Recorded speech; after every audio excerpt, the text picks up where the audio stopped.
이 김진숙 전 사장 사퇴 문제는 사실 휴게소 음식값을 내려라, 못 내리겠다라는 문제가 사실 아닙니다. 고속도로 휴게소 음식값이 비싸다는 그 국민적 불만을 국토부에서는 해결할 의무가 있습니다. 그래서 음식값 10% 인하 방안을 제안을 했고, 우리 도공에서 내부 TF 논의 중에 확정되지도 않은 내용들이, 내부 그 자료들이 언론에 유출되면서 주무장관의 대국민 그 서비스 혁신에 반발하고 사표를 쓴 공공기관장의 문제입니다. 저는 김 사장이, 전 사장이 떳떳하다면 사실은 사장 자리 유지하면서 당당히 감사받고 소명하면 될 일입니다. 마치 거대 권력의 횡포에 맞서서 싸운 그런 의인인 양 포장되어서는 안 된다고 생각을 합니다. 자, 국토부에서 제안한 10% 음식값 인하 제안이 과연 과한 요구인가라는 것도 저도 한번 짚어보겠습니다. 자, 이 문제의 출발은 사실 굉장히 단순합니다. 휴게소 음식값이 맛도 없고 가격이 너무 비싸다는 국민들의 오랜 불만에서 출발했습니다. 당연히 이런 국민적 그 주문, 불만들을 해소할 의무가 있죠. 2019년에 우원식 의원님께서는 라면 5,000원이 너무 비싸다고 분노하면서 도로공사 휴게소 직영법까지 발의를 했습니다. 최근에 한 언론에서 10,000원짜리 찌개에 2,000원이 도공이 먹는다라는 기사가 나면서 이 문제가 재점화가 됐습니다. 맞죠? 네, 그렇습니다. 네네. 그런데 주무부서 장관이 국민적 요청을 받아들여서 10% 음식값 줄여보자라고 제안을 했는데 도공은 못하겠다라고 한 겁니다. 이유는 경영평가, 경영 실적이 낮아지면 성과급이 낮아진다라고 했다고 합니다. 국민들이 분노하겠죠. 도대체 성과급이 뭐길래? 아까 이종배 의원님이 지적하셨지만 잠시 보겠습니다. 연도별로 보면은요. 2017년부터 21년까지 쭉 보면 우리 김진숙 사장님 평균 한 1억의 성과급을 지난 5년간 우리 사장들에게 지급이 됐습니다. 자, 그러면 감사들하고 밑에 나오는데요. 참고하시고요. 연봉을 한번 보겠습니다. 연봉을 보면은 2020 쭉 지난 5년간 보면 평균 연봉이 2억이 넘습니다. 2억 2천 정도 됩니다. 성과급이 매년 1억씩 지불된 걸 하면 적어도 3억 2, 3천만 원을 매년 받아가는 겁니다. 이런 성과급 때문에 대국민 서비스 혁신을 좀 지지부진해서는 안 되겠죠. 계속 보겠습니다. 자, 그러면 아까 누가 물으시던데요. 그 휴게소 그 10% 음식값을 내려준다고 휴게소의 그 임대료를 좀 조정을 하면 과연 운영 수익은 얼마나 손해를 보느냐라고 물었습니다. 어느 정도 손해 보십니까? 추계한 거 있으세요? 저희들이 전체 매출의 한 2% 정도 수익을 보고 있습니다. 최종. 네? 6%요? 2%입니다. 2%요? 네, 최종적으로 그렇습니다. 네, 계산을 다시 해보세요. 제가 도표를 보여드리겠습니다. 자, 도표를 보시면은요.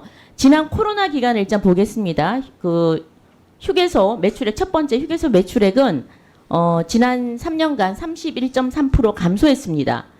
그런데 그러니까 도로공사의 휴게시설 운영 수익이 있습니다. 운영 수익은 같이 함께 32% 정도 같이 내려갔습니다. 당연하겠죠. 그런데 도로공사 전체 매출액은 그럼에도 불구하고 20.8%가 올라갔습니다. 왜 그럴까요?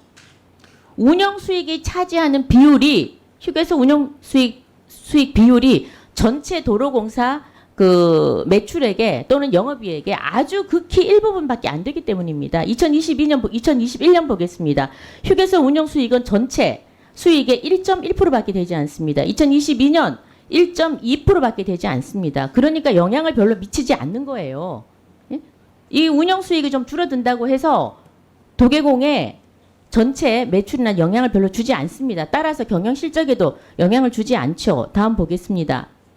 그럼에도 불구하고 지금 이렇게 도공에서 성과급에 눈이 멀어서 국민 요구를 외면하면, 그리고 또 장관의 그 요청을 마치 외압인 것처럼 한다면 국민들이 도공을 뭐라고 보겠습니까? 그냥 조직 이기주의에 빠졌고 공기업이 아닌, 도로공사가 아닌 도둑공사로밖에 보지 않을 겁니다. 외면할 겁니다. 또다시 보겠습니다. 자, 그럼 이렇게 성과급이 높은 이유가 뭐냐 보니까 경영 실적이 지난 3년 연속 AAA 받았습니다.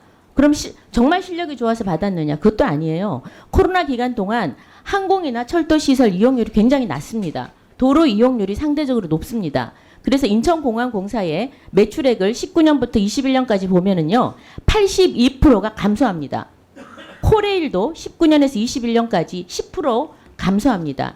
이에 반해서 도공은 매출액이 지난 19년에서 21년을 보면은요, 8조 7,200에서 10조 5,300억으로 20.7%가 늘어납니다. 이들의 반사이익을 본 거죠. 그래서 높은 겁니다. 일을 뭐 딱히 잘해서라기보다 이런 반사이익들이 있다는 거죠. 자, 경영평가 안에는 이런 것들만 들어가는 것이 아닙니다. 안정성도 평가합니다. 도덕성도 평가합니다. 안정성 한번 볼까요? 꼴찌입니다. 꼴찌 2. 2등급을 받았어요. 2등급. 산업재해 사망자 수 1위입니다. 그리고 사고 사망자 가장 많이 발생한 발주처 1위입니다.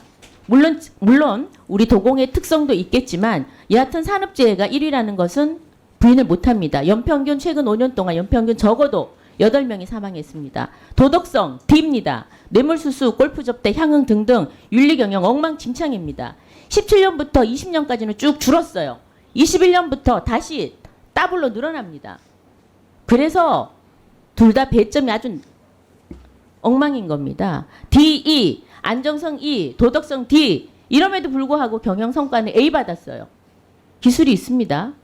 그래서 저는 이런 그 지금 음식값 10% 내리든 5% 내리든 3% 내리든 진정성 있게 한번 국민 서비스 대혁신할 수 있는 방안을 모색해보라고 다시 한번 주문 드리고 싶습니다. 어떻습니까?